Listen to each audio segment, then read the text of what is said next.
รอท่าคนเดิมพอกับแม่อย่าเป่าน้อยใจ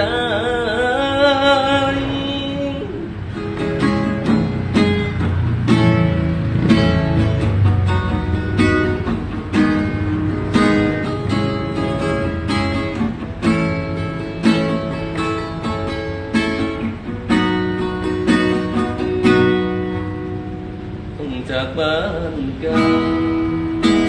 หายหัวใจไว้กลับมาเพื่อตามหา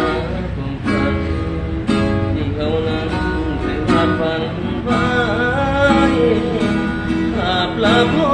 แม่เลือกเข้ามาทำงานเมืองใหญ่อนาคตสิเป็นจังใดบอกหัวใจ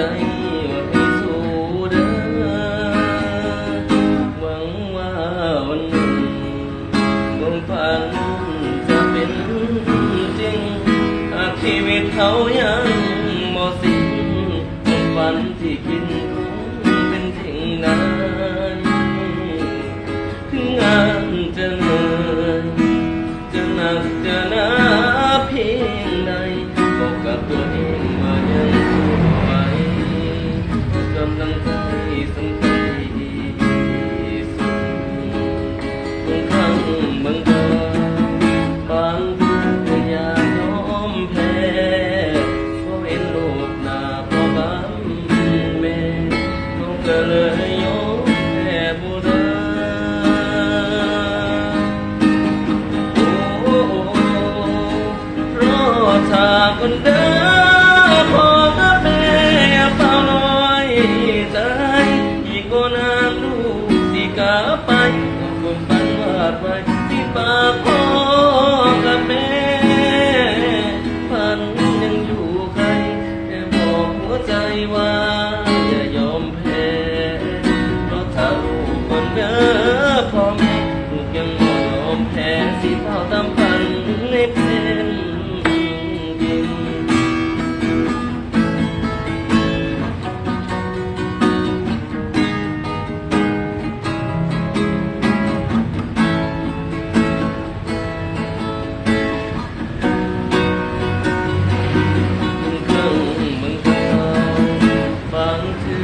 อยากยอมแพ้ลูกหน้าพ่อกับแม่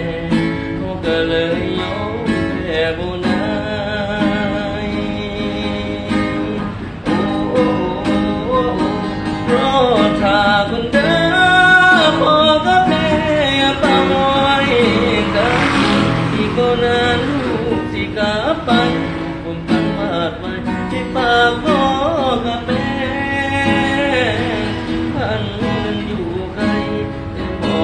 ใจว่าอย่ายอมแพ้เพราะถ้าลูกคนเด้อพ่อแม่ลูกยังบ่ยอมแพ้สิฟ้าตามฝันให้เป็นจริงเพราะถ้าคนเด้อพ่อกับแม่อย่าเฝ้าน้อยใจอีกบ่นานลูกสิกลับไปเอาความฝันวาดไว้ที่ฝากพ่อกับแม่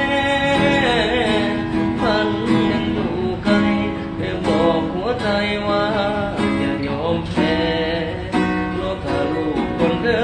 อพ่อแม่ลูกยังบ่ยอมแพ้สิเฝ้าตามฝันให้เป็นจริงเพราะถ้าลูกคนเด้